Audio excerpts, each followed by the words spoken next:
Renungan Pagi bersama Allah di Waktu Fajar oleh Ellen G. White, 1 Februari 2022. Mari kita berdoa. Bapa kami yang di sorga, Allah pencipta langit dan bumi, laut dan segala isinya, Allah yang maha besar, maha kuasa, sumber segalanya, yang kami sembah selalu melalui anak-Mu yang tunggal, Yesus Kristus. Terpujilah Yesus, anak Allah yang maha tinggi, yang adalah anak domba yang menghapus dosa dunia ini. Pada pagi hari ini kami bersyukur boleh bangun dan berbakti, dan sebagaimana membaca dan mendengarkan nasihat firman-Mu, kiranya ini menjadi sukacita bahwa kami dapat tinggal dalam kasih Allah. Beserta kami sepanjang perbaktian ini, kehendak-Mu yang jadi, ampun kami akan dosa dan salah, karena kami berdoa hanya dalam nama anak Allah yang tunggal, Yesus Kristus, yang adalah Tuhan dan Juru Selamat kami. Amin. Renungan hari ini akan dibacakan oleh Saudari Keisha Sidabutar. Kepada Saudari Keisha, kami persilahkan. Renungan pagi tanggal 1 Februari berjudul Allah itu kasih, mereka yang tinggal dalam Allah tinggal dalam kasih. Ayat inti terdapat dalam 1 Yohanes 4 ayat 16 berbunyi, kita telah mengenal dan telah percaya akan kasih Allah kepada kita. Allah adalah kasih, dan barang siapa tetap berada di dalam kasih, ia tetap berada di dalam Allah dan Allah di dalam Dia. Semua kasih orang tua yang telah turun dari generasi ke generasi melalui saluran hati manusia, semua mata air kelembutan yang telah terbuka dalam jiwa manusia, hanyalah arus kecil menuju samudera tanpa batas, jika dibandingkan dengan kasih Allah yang tiada habisnya. Lidah tidak dapat mengucapkannya, pena tidak dapat menggambarkannya. Engkau dapat merenungkannya setiap hari dalam hidupmu. Engkau mungkin menyelidiki kitab suci dengan rajin untuk memahaminya. Engkau dapat memanggil setiap kekuatan dan kemampuan yang telah Allah berikan kepadamu dalam upaya untuk memahami kasih dan rahmat Bapa Surgawi, namun ada ketidakterbatasan di baliknya. Engkau dapat mempelajari kasih itu seumur hidupmu, namun engkau tidak pernah dapat sepenuhnya memahami panjang dan lebarnya, kedalaman dan ketinggian dari kasih Allah dalam memberikan putranya untuk mati bagi dunia. Keabadian itu sendiri tidak pernah bisa mengungkapkan sepenuhnya. Namun saat kita mempelajari Alkitab dan merenungkan kehidupan Kristus dan rencana penebusan, tema-tema besar ini akan semakin terbuka untuk pemahaman kita. Adalah upaya iblis yang terus-menerus untuk membuat pikiran manusia sibuk dengan hal-hal yang akan mencegah mereka memperoleh pengetahuan tentang Allah. Putra yang Maha Tinggi memiliki kekuatan untuk menghadapi pertempuran untuk kita. Dan melalui Dia yang mengasihi kita, kita bisa tampil lebih dari pemenang. Testimonis, Jilid 5 halaman 740 dan 741. Terima kasih. Terima kasih atas penata layanan Saudari Keisha. Tuhan Yesus memberkati. Selamat pagi saudaraku dalam Tuhan. Renungan pagi hari ini adalah suatu kebenaran yang penting sekali dipahami oleh umat Allah. Mari kita baca ayatnya. 1 Yohanes 4 ayat 8 berkata, barang siapa tidak mengasihi, ia tidak mengenal Allah, sebab Allah adalah kasih. Firman Tuhan berkata, Allah adalah kasih. Artinya, Allah itulah kasih. Sebab kata kasih dalam ayat ini adalah kata benda. Yohanes tidak berkata, Allah adalah pengasih. Pengasih itu adalah kata sifat. Tetapi Yohanes berkata, Allah adalah kasih. Meskipun kasih itu adalah sifat Allah, tetapi kalimat yang dinyatakan adalah Allah itu adalah kasih. Alamiah Allah itu adalah kasih. Kasih itu bukan sekedar sifat Allah, tapi itulah alamiahnya Allah. Siapakah Allah yang dimaksudkan? Allah Bapa tentunya. Mari kita baca 1 Yohanes 4 ayat 9. Berbunyi, Dalam hal inilah kasih Allah dinyatakan di tengah-tengah kita, yaitu bahwa Allah telah mengutus anaknya yang tunggal ke dalam dunia, supaya kita hidup olehnya. Jelas bahwa Allah yang dimaksudkan adalah Allah Bapa, dan Allah Bapa menyatakan kasih-Nya dengan cara mengutus anaknya. Mengapa kebenaran ini penting sekali kita pahami? Karena ada kesalahan yang diajarkan oleh doktrin Trinitas. Doktrin Trinitas tidak percaya bahwa hanya Bapa sendiri yang ada di masa kekekalan dan kemudian Yesus lahir dari Bapa. Sebab kalau Bapa hanya sendiri di masa kekekalan dan tidak ada yang lain, maka Allah tidak dapat disebut kasih. Sebab kasih menurut kaum Trinitas harus ada yang memberi dan harus ada yang menerima. Kalau sendiri itu bukan kasih. Ingat tadi Yohanes berkata, Allah adalah kasih. Wujud kasih itu adalah Allah. Kasih itu ya Allah itu sendiri. Roh Nubuat berkata dalam From Eternity Past halaman 9 paragraf 1 berbunyi, Allah adalah kasih. 1 Yohanes 4 ayat 16. Alamiahnya dan hukumnya adalah kasih. Hal itu senantiasa demikian dan akan selalu demikian. Jika disebut alamiah Allah adalah kasih, maka Allah sama dengan kasih. Tanpa harus ada siapapun untuk menerima kasih Allah, Allah adalah kasih.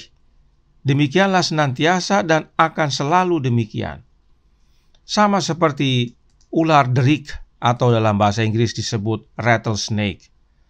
Rattlesnake ini adalah salah satu ular yang berbisa, dan bisanya mematikan. Apakah untuk membuktikan bahwa ular ini berbisa, kita harus digigit dulu? Tentu tidak. Kita tahu alamiah ular ini adalah berbisa. Karenanya, meskipun ular itu belum menggigit siapapun, kita segera pergi menjauh atau mengusirnya. Jadi, saudaraku dalam Tuhan, dengan menyatakan bahwa harus ada orang yang menerima kasih Allah, baru Allah itu dapat disebut kasih, maka hal itu sama dengan menyatakan bahwa harus ada orang yang dipagut ular dulu, baru dinyatakan bahwa ular itu berbisa. Inilah konsep doktrin Trinitas. Kenapa Trinitas mengajarkan hal yang demikian? Karena doktrin Trinitas menyatakan bahwa Allah Bapa, Allah Anak, dan Allah Roh Kudus ada dengan sendirinya secara bersamaan di masa kekekalan. Karenanya bagi mereka, Allah itu terbukti kasih karena ada yang menerima kasih-Nya. Karenanya bagi kaum Trinitas, Allah itu terbukti kasih sebab ada yang menerima kasih-Nya. Hal ini tidak alkitabiah dan tidak selaras dengan Roh Nubuat. Firman Tuhan berkata, Allah adalah kasih, dan Roh Nubuat jelaskan bahwa kasih itulah alamiah Allah. Meskipun belum ada orang atau oknum yang menerima kasih-Nya, Allah itu senantiasa kasih dan akan selalu demikian adanya. Itu sebabnya Roh Nubuat menyatakan yang berikut ini, membina kehidupan abadi, halaman 193 paragraf 4 berbunyi, karena Allah adalah kasih dan kasih adalah hidup. Singkat, padat, dan jelas. Allah adalah kasih dan kasih adalah hidup. Maka dengan sendirinya Allah adalah hidup. Nah, jika dikatakan Allah adalah hidup, apakah harus ada oknum lain atau orang lain yang menerima hidup Allah, baru Allah dapat dikatakan adalah hidup? Tentu tidak. Tanpa ada siapapun, Allah adalah hidup. Sebab itulah alamiahnya Allah. Allah itulah hidup. Allah itulah kasih. Itu sebabnya judul renungan hari ini berkata, mereka yang tinggal dalam Allah, tinggal dalam kasih. Sebab Allah sama dengan kasih. Kasih adalah alamiah Allah, yaitu Allah Bapa. Karenanya doktrin Trinitas tidak alkitabiah dan tidak selaras dengan Roh Nubuat.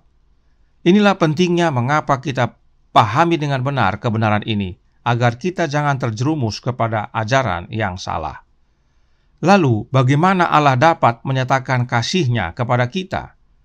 Suratnya nomor 12 tahun 1893 paragraf 28 berkata, kebenaran di dalam Yesus Kristus menyatakan kepada kita Allah adalah kasih dan bahwa Dia memelihara kita. Kristuslah perwujudan dari Allah adalah kasih. Dalam tulisan lainnya, Roh Nubuat berkata, The Youth Instructor Agustus 2 tahun 1894 paragraf 2 berbunyi, Barang siapa tidak mengasihi, ia tidak mengenal Allah, sebab Allah adalah kasih. Dalam hal inilah kasih dinyatakan di tengah-tengah kita, yaitu bahwa Allah telah mengutus anaknya yang tunggal ke dalam dunia, supaya kita hidup olehnya. Dari mana Roh Nubuat ambil kalimat ini? Dari Alkitab tentunya. Sebab Alkitab sumber daripada kebenaran. Kalimat ini terdapat dalam 1 Yohanes 4 ayat 8 dan 9 dan kita sudah baca di pendahuluan tadi. Dan dengan jelas dinyatakan bahwa kasih Allah dinyatakan dengan mengutus anaknya yang tunggal ke dalam dunia. Supaya apa? Supaya kita hidup olehnya. Ingat tadi bahwa Allah adalah kasih dan kasih itu adalah hidup. Jadi jika kasih Allah diwujudkan dalam anaknya, maka dengan sendirinya hidup itu juga diwujudkan dalam anaknya. Maka anak Allah itu sama dengan kasih, anak Allah itu dengan sendirinya sama dengan hidup. Itu sebabnya Roh Nubuat berkata dalam suratnya nomor 53 tahun 1896 paragraf 10 berbunyi, Kristus adalah kasih, bukan kebencian dan perbedaan, tetapi kasih. Kristus adalah anak yang Bapa peranakan. Karenanya Yesus alamiahnya sama dengan Bapanya, yaitu kasih. Mengapa kebenaran ini penting sekali kita pahami? Ingat, renungan hari ini berkata, mereka yang tinggal dalam Allah, tinggal dalam kasih. Dan tadi Roh Nubuat katakan, kasih itu adalah hidup. Karenanya barang siapa yang tinggal dalam Allah sama dengan tinggal di dalam hidup.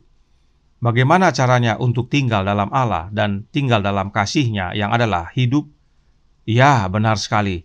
Dengan cara tinggal di dalam anaknya yang disebut Immanuel, Allah beserta kita. Dengan tinggal dalam Kristus yang adalah kasih, maka kita tinggal dalam hidup. Siapa memiliki anak, dia memiliki hidup. Tuhan memberkati, saya bawa dalam nama Yesus. Amin. Mari kita berdoa.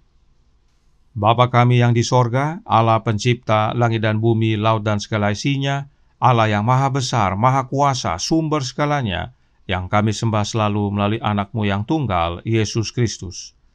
Terima kasih atas kebenaran indah pagi hari ini tentang Allah adalah kasih. Allah itulah kasih, tanpa harus ada siapapun.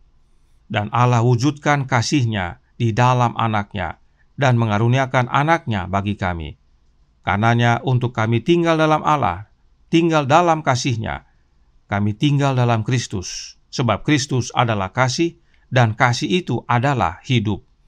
Inilah pentingnya kami mengerti kebenaran ini, agar kami memiliki anak, dan siapa memiliki anak, memiliki hidup. Tolong kami ya Bapa, beserta kami sepanjang hari ini, curahkan roh anak-Mu dalam hati ini. Kehendak-Mu yang jadi, ampun kami akan dosa dan salah, karena kami berdoa hanya dalam nama anak Allah yang tunggal, Yesus Kristus, yang adalah Tuhan dan Juru Selamat kami. Amin.